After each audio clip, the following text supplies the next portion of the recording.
On November 28, 1953, Dr. Frank Olson plunged to his death from a window of a New York City hotel. Olson was a military biochemist working for the CIA, but when he started suffering from paranoia about his work, he was moved to a psychiatric hospital. On the way to the hospital, Olson and his solitary CIA escort spent the night in New York City in a room on the 10th floor of a hotel. This is where, according to the official report, Olson committed suicide. 22 years later, it would be revealed in declassified documents that Olson's paranoia was based on fears that he was being secretly drugged with LSD while on the job. His fears were not unfounded, and in fact, Olson had been unknowingly given a dose of LSD while on a work retreat, as had several other CIA employees. In 1996, the New York District Attorney's Office opened an investigation into Olson's death, and what they found strongly suggests that Olson's death was not a suicide, but rather a murder to cover up the reckless experiments the CIA was conducting with the drug LSD. I'm Chris Calton, and this is the Mises Institute podcast, Historical Controversies. In this episode, we are going to look at the history of LSD. Out of all the drugs we've talked about on this podcast so far, I think the history of LSD is probably the most difficult to believe, at least for people outside of the libertarian community in particular. So this episode is going to cover some truly fascinating stories. In 1938, a chemist named Albert Hofmann was researching the pharmacology of ergot for Sandoz Laboratories in Switzerland. He was searching for a compound that would stimulate blood flow, and his 25th ergot derivative was a compound known as lysergic acid diethylamide, thus his reason for calling it LSD-25. It was a 25th compound. Like the compounds before it, this substance seemed to be of no value, so he placed the clear liquid in a glass vial, and there it sat on his laboratory shelf for 5 years. On April 16, 1943, Dr. Hofmann decided to run some more tests on LSD-25. While he was preparing a new batch of the compound, he accidentally let it touch his ungloved fingertips, and the LSD was absorbed through his skin. So for the next 3 hours, Dr. Hofmann sat in his laboratory, dazed by I'm quoting from his diary here, rapidly changing imagery of a striking reality and depth, alternating with a vivid kaleidoscopic play of colors.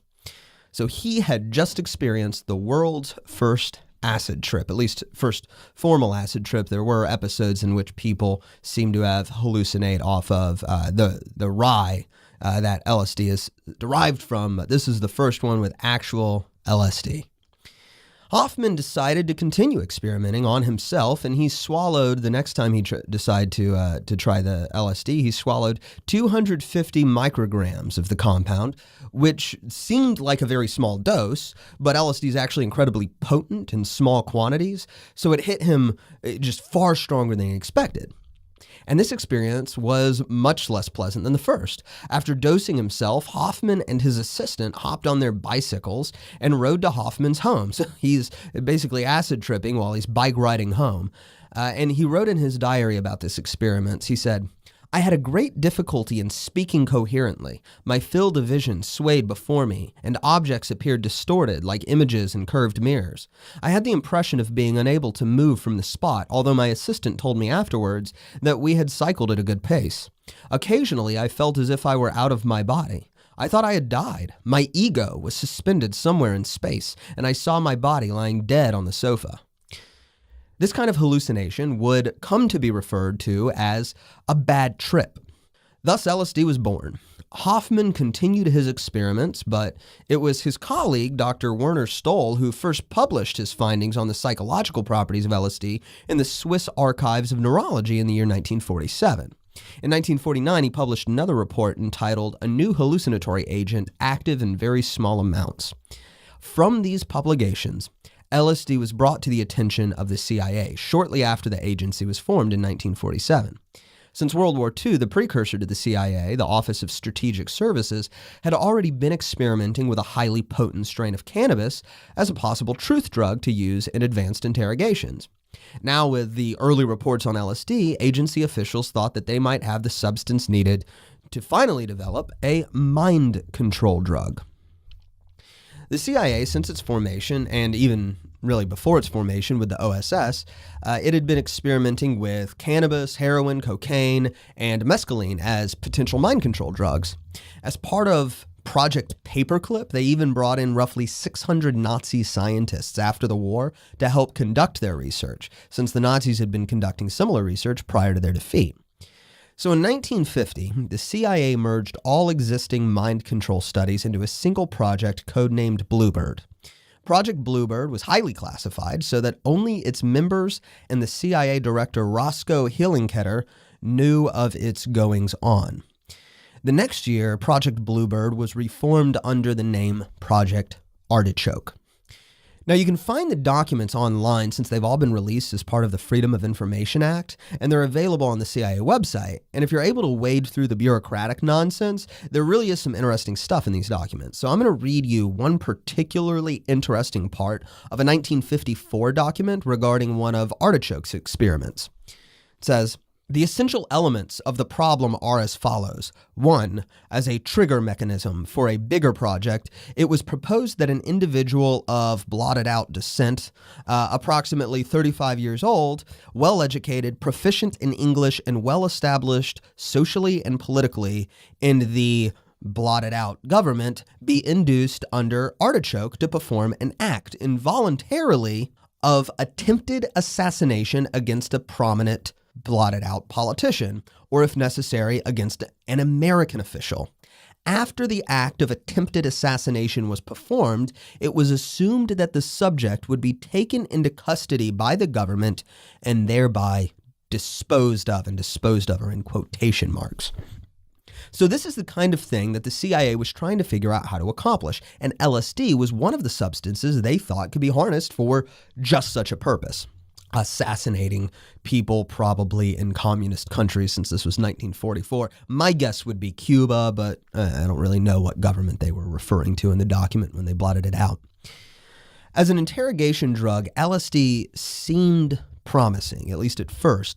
And in one experiment, for example, a military officer was instructed not to reveal a certain military secret right before he was given a dose of LSD. And while he was under the influence of the drug, and I'm quoting from the report here, he gave all the details of the secret, and after the effects of the LSD had worn off, the officer had no knowledge of revealing information. So with these early experiments, the CIA really thought they had hit the jackpot. So LSD just overtook all the other drugs as the primary focus of experimentation.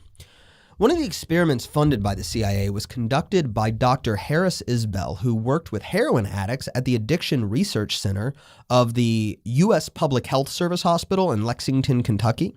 While addicts were checked in for drug rehabilitation, Isbell was secretly dosing them with LSD every day for literally close to 3 months at a time.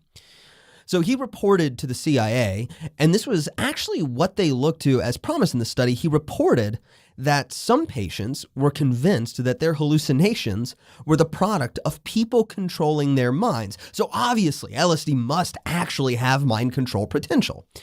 Eventually, word spread among addicts about the goings-on at Lexington, so patients started checking themselves in just to have access to the mystery drug they were being dosed with. On April 13th, 1953, Alan Dulles, who is now the director of the CIA, he sanctioned a new operation to study LSD, which was called MK Ultra. This is the one that most people who are interested in this stuff have heard of to some degree.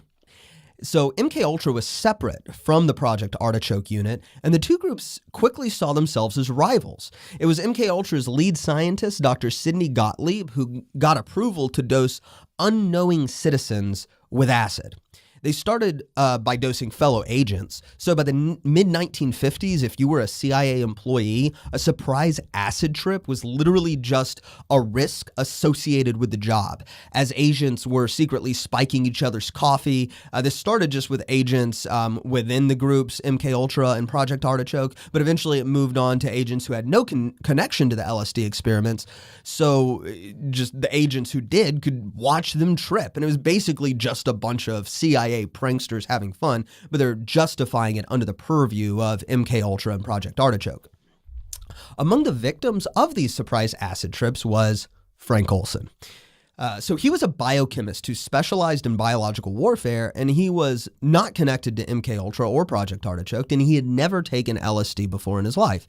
And in 1953, he and several other CIA technicians went on a 3-day hunting trip in Maryland. And Dr. Gottlieb was one of the members involved in the hunting trip, and on day 2, he secretly spiked the evening cocktails with LSD. And after the drug started to set in, Gottlieb revealed to everybody what he had done. And most of the members there just enjoyed the prank. They erupted into laughter. They thought it was completely hilarious, but Olson did not. Following this trip, Olson became extremely depressed and withdrawn, and he even requested that his boss fire him for having messed up the experiment during the retreat. Messed up the experiment were his words. Instead, his boss sent him to Dr. Harold Abramson, who was a physician. He wasn't a psychiatrist. He was just a physician. He was working in an allergy clinic out of Columbia University.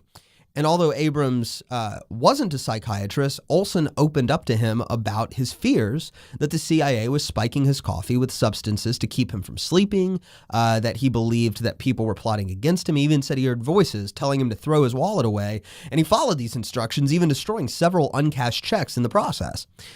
So Abrams reported that Olson was in, quote, a psychotic state with delusions of persecution that had been crystallized by the LSD experience.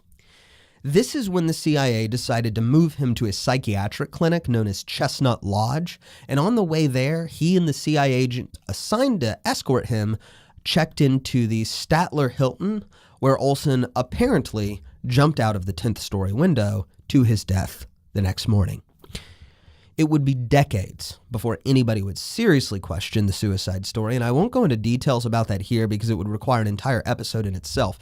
H.P. Albarelli Jr. actually wrote an 800-page book documenting the entire investigation entitled A Terrible Mistake, which he also goes into a great deal of detail about the CIA experiments with LSD, and in the book he openly refers to Olson's death as a murder.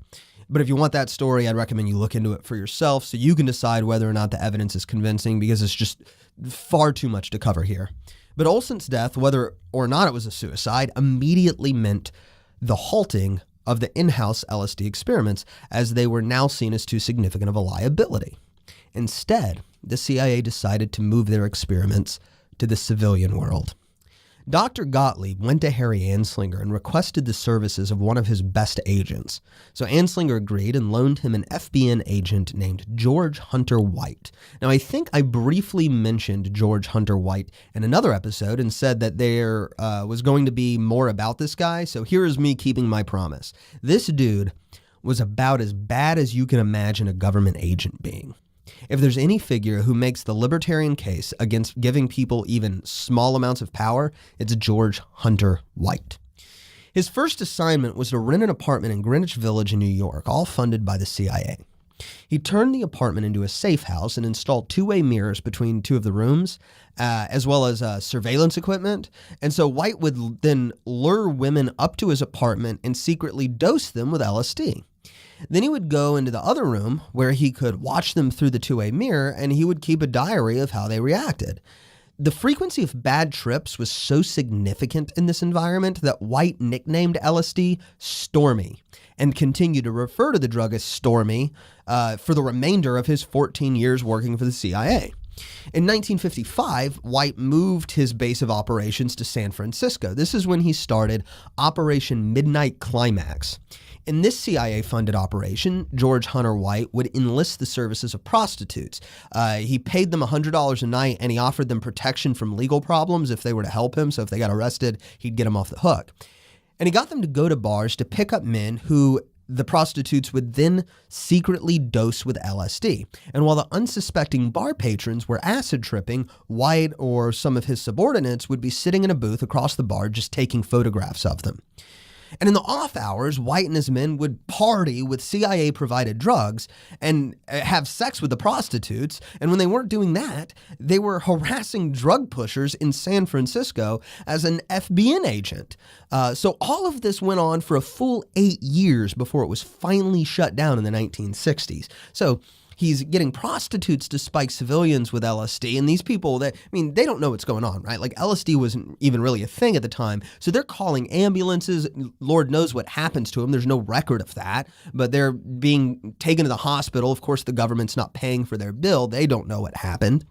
And then when he's not doing that, he's partying with drugs and hookers, both of which are illegal, but he's doing it all with the sanction of the CIA. And when he's not doing that, he's hypocritically harassing drug dealers in San Francisco as part of the other organization under Anslinger that he's associated with.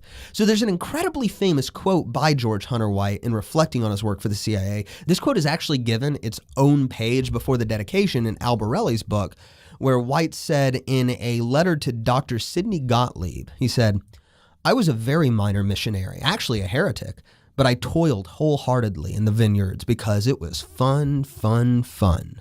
Where else could a red-blooded American boy lie, kill, cheat, steal, rape, and pillage with the sanction and blessing of the All-Highest?"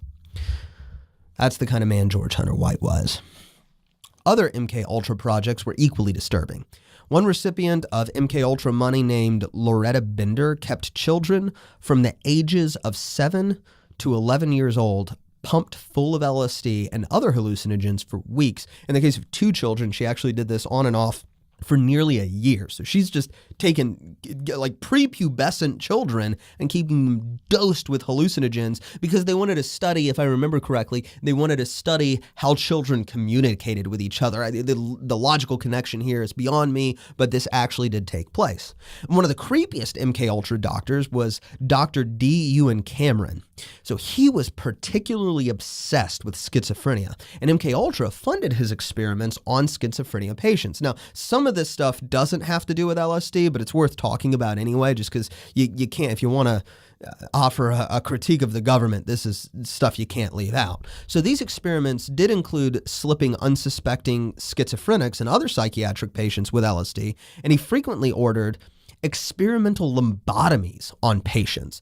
And when he was doing these lobotomies, he would have only a mild anesthetic administered because he wanted the patients to be awake so he could document their changes in consciousness as they were cut open. So he's literally torturing people for experiments. It's like Nazi doctor experiments. There's a book titled The Nazi Doctors that just documents all the horrible things Nazis did to Jewish people during World War II as scientific experiments. Dr. Ewan Cameron is not one of the Nazi doctors that was brought over, but he's doing things that just remind me very much of the experiments I read about in the book Nazi Doctors. It's just creepy, creepy stuff. Another experiment with a schizophrenic patient named Robert Logie, who Cameron held for 23 days in a room, and he had an audio recording playing over and over again that said, "You killed your mother. You killed your mother." So this was just looping for 23 days while the schizophrenic was held captive in this room. So by the time Logie was released, he was shocked to discover that not only had he not killed his mother, but that she was still alive and well. Another of Cameron's patients during his MK Ultra experiments was a woman named Linda McDonald, who was actually referred to him just for mild postpartum depression, and I think she had back pain. And so Dr. Cameron was recommended as just this great authority on this stuff. She wasn't suffering from anything serious, but she was sent to him for his expertise. In her notes, she even said that she wrote down that she was told to bring her guitar with her. So this woman was 25 years old. She was married and she had 5 children. And Cameron diagnosed her, as far as we can tell, this wasn't even a valid diagnosis. There's no evidence that she had this condition before he diagnosed her with it, but he diagnosed her as an acute schizophrenic, so severely schizophrenic. And he had her transferred to what he called his sleep room, which is basically a torture chamber, and he kept her there for the next 86 days. And while she was there, they kept her sedated, almost like in a point of just being comatose almost the entire time. And over the 86 days, they administered 102 electroshock treatments. So when she was finally released, she had no memory. And she even had to be toilet trained again because the treatment had reduced her basically to an infantile state. She didn't know who she was. She didn't know anything about her family. She didn't even know how to use the toilet properly when she came out of this. So Logie and McDonald were just two of the many patients that Cameron tortured with MK funds, and Cameron was just one of the many doctors working under Sidney Gottlieb. So I obviously don't have time here to tell every horror story that came out of this project, but numerous books have been written on the subject, so there's quite a bit of material. One final interesting aside is that it was also the MK experiments that introduced a young Ken Casey to the drug LSD. Ken Casey, if you're not familiar with him, he would go on to be a big figure in the counterculture world, and he is most famous for writing One Flew Over the Cuckoo's Nest. So he discovered LSD through the MK program when he was a creative writing student at Stanford when he was younger. So the CIA obviously never developed its mind control drug like they hoped, but for a while they did attempt to use it to undermine the credibility of socialist world leaders. The idea was that an agent would slip the leader some LSD right before they gave a publicized speech so that people would see them rambling about God knows what, and they would lose faith in the socialist leader and replace him. Fidel Castro was among the targets of these missions before the CIA just gave up and moved on to simply trying to assassinate him. Another one was the president of Egypt at the time, Gamal Abdel Nasser, and he was the target of these surprise hallucination missions, and other documents mention that this was attempted on other Cold War enemies as well, though nothing really ever came of it. It never worked. Also in the 1950s, one of the vice presidents of J.P. Morgan and Company, this is moving on from the CIA stuff and getting into just the cultural rise of LSD, which I think is also very, very interesting. So one of the vice presidents of J.P. Morgan and Company, a man named R. Gordon Wasson, he and his wife, they like to travel up and down the country in search of different kinds of mushrooms. And their hobby eventually brought them to Mexico, where they were introduced to a certain kind of mushroom used medicinally in rural areas called tionanacatl, which meant God's flesh. After eating these mushrooms, Wasson began to hallucinate. And in 1957, he published an article in Life magazine detailing his experiment. He said, quote, "For the first time, the word ecstasy took on real meaning. For the first time, it did not mean someone else's state of mind."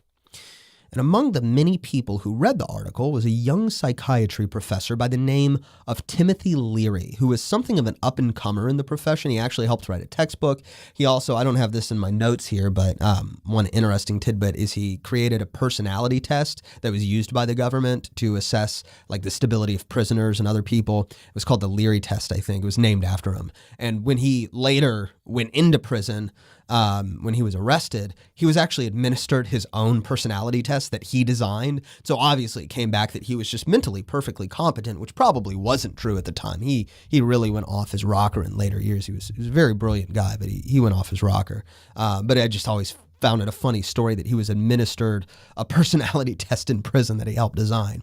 Anyways, 3 years after Wasson's article, when Leary was working at Harvard University, he took a trip to Mexico himself. And at the time of the trip, Leary had never so much as experimented with marijuana. So the magic mushrooms that he consumed during this trip were his first experience with any kind of mind-altering substance.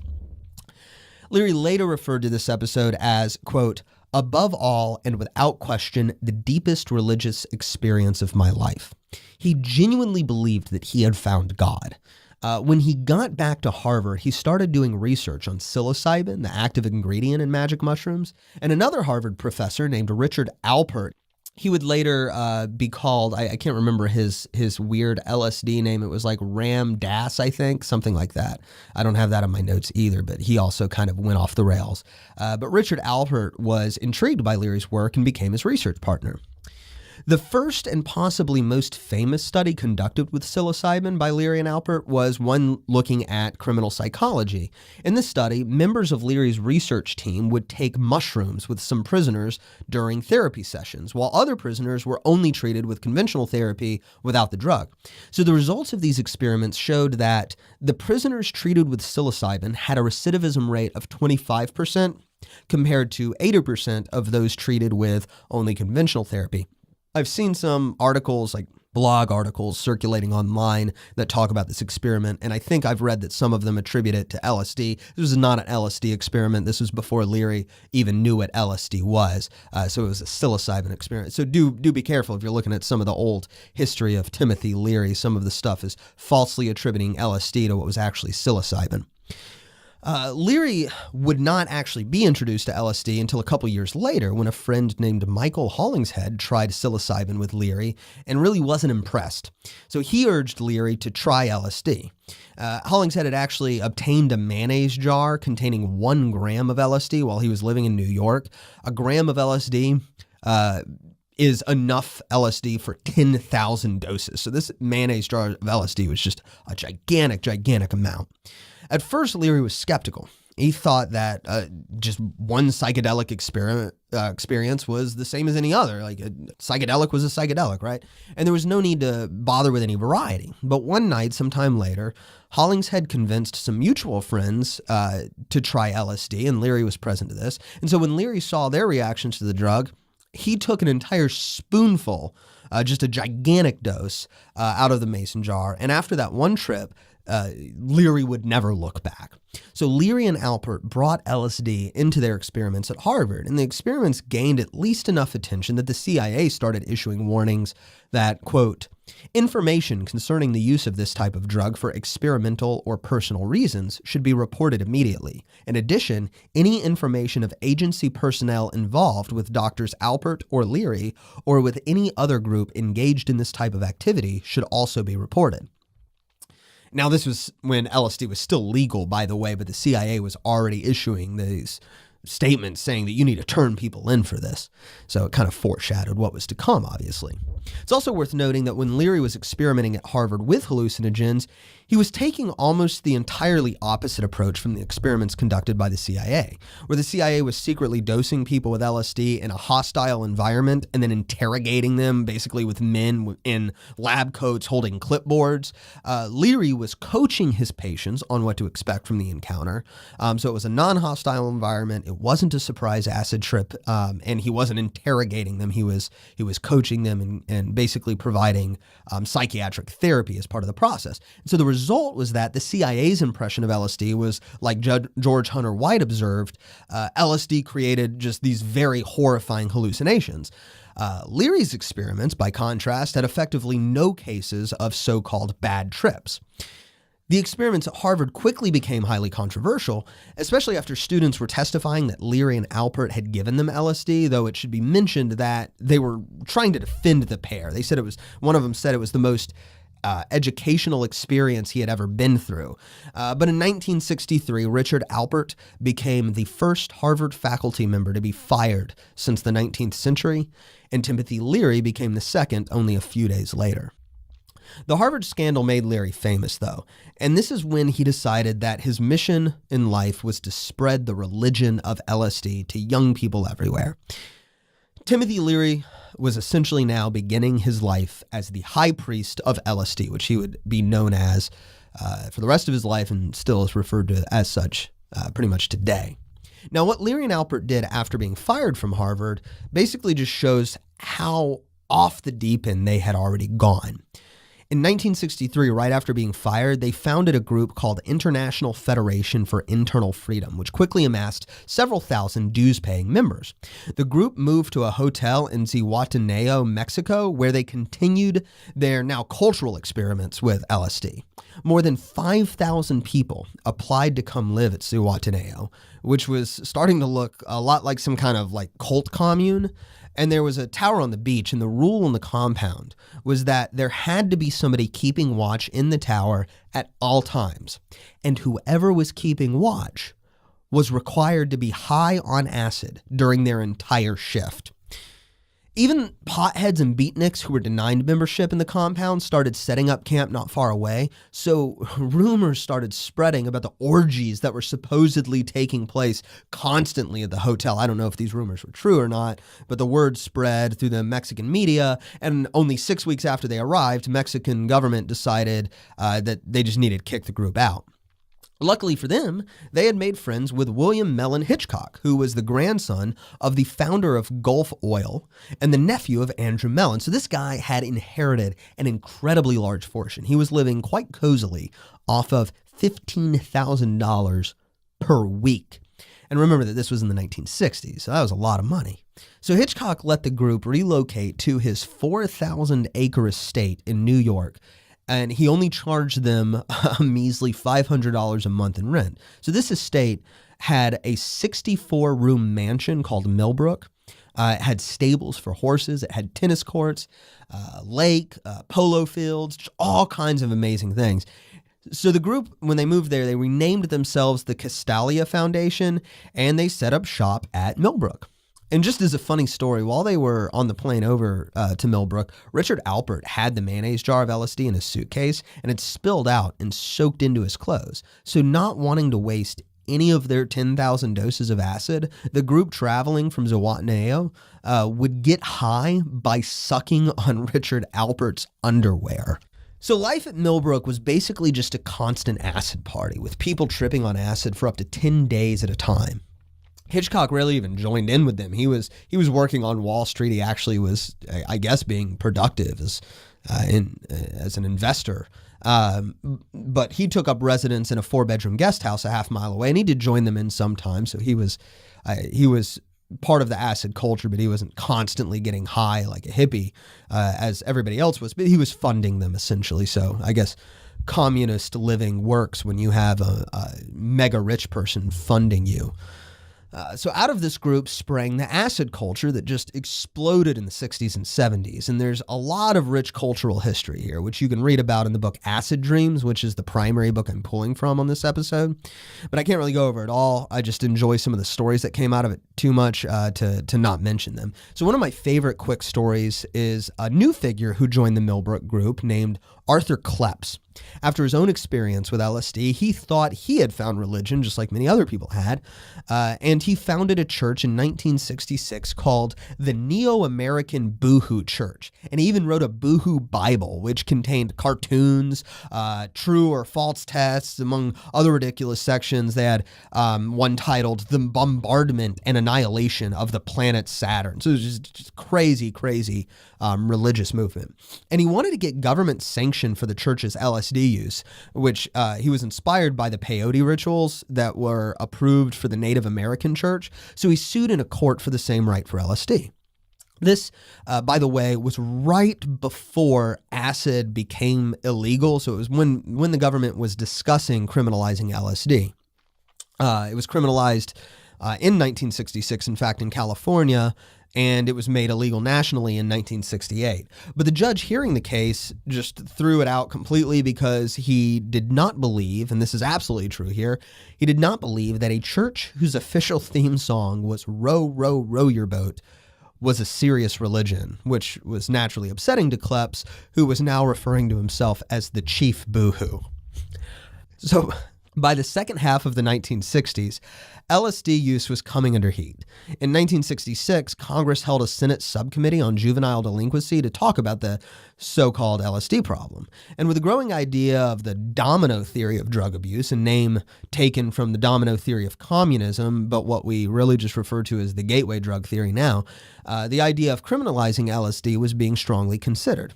And like other drugs, demagogic and false headlines were spreading a misleading narrative about LSD.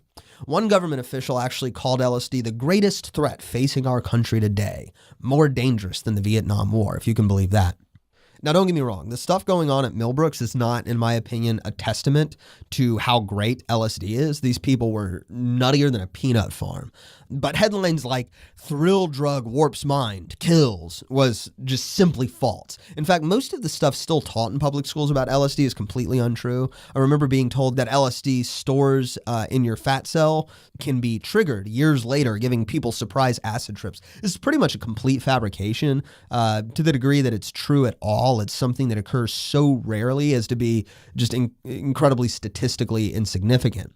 The actual physiological effects of LSD appear to be entirely non-threatening, so the dangers of this drug mostly stem from the fact, as far as I've seen, that people were quitting their jobs and advocating communism, which is dangerous enough in itself, I suppose.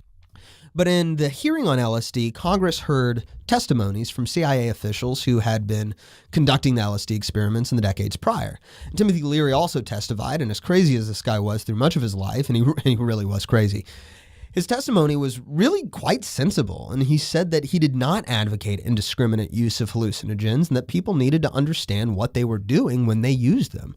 As early as his Harvard experiences, he engaged in coached therapy sessions with LSD, in which he would prepare the patient for the LSD trip, and this made bad experiences nearly non-existent, like I mentioned before. And in fact, these kinds of LSD therapy sessions still take place in secret, though obviously it's hard to get a good idea of how widespread they are since it's illegal, but that actually does still exist in the United States and Canada today. So the CIA was testifying about this terror-inducing drug while Leary was testifying about a drug that actually had legitimate psychotherapy potential. And as far as the research can tell us, this potential is valid. If inadequately studied thanks to the laws, there does really seem to be some potential in using LSD in psychotherapy. At least the early experiments showed a lot of promise. But the FDA, as you could expect, sided with family, and they took the CIA testimonies as the more valid. So on October 24th, 1968, LSD was banned throughout the country. The LSD craze would continue into the 70s, but it would eventually die down. It lost its religious fervor especially, and a lot of this was due to events such as the Manson murders, which took place by people who were constantly dosed with LSD, just like the Millbrook folks. And so this made people realize that, contrary to the testimonies of the Leary crowd, the drug wasn't this miracle substance that made everybody good. I mean, this is what a lot of people were saying. Oh, it turns bad people good. Just very, very religious doctrine. So the experiences really were different for each individual, and they could vary with each trip. So obviously LSD is still used with relative frequency to the present day, but the doses are much smaller than they used to be, and the days of the drug having a religious following are long behind us. So I will wrap up this episode here. There's a lot more that I could say about the cultural history of LSD, but I don't want to run too far over on time, so definitely it's worth looking into some of the books about them if you like these stories. I think LSD maybe doesn't have the most important history compared to some of the other drugs when we're looking at the war on drugs, but I think it has some of the most entertaining history, and that's why I wanted to do an episode on it. So in the next episode, we're going to get back into the war on drugs, and we're going to be looking into the Nixon years. So this is when things really start heating up. A lot takes place at the same time, coming together to create really the modern war on drugs. Very, very important stuff.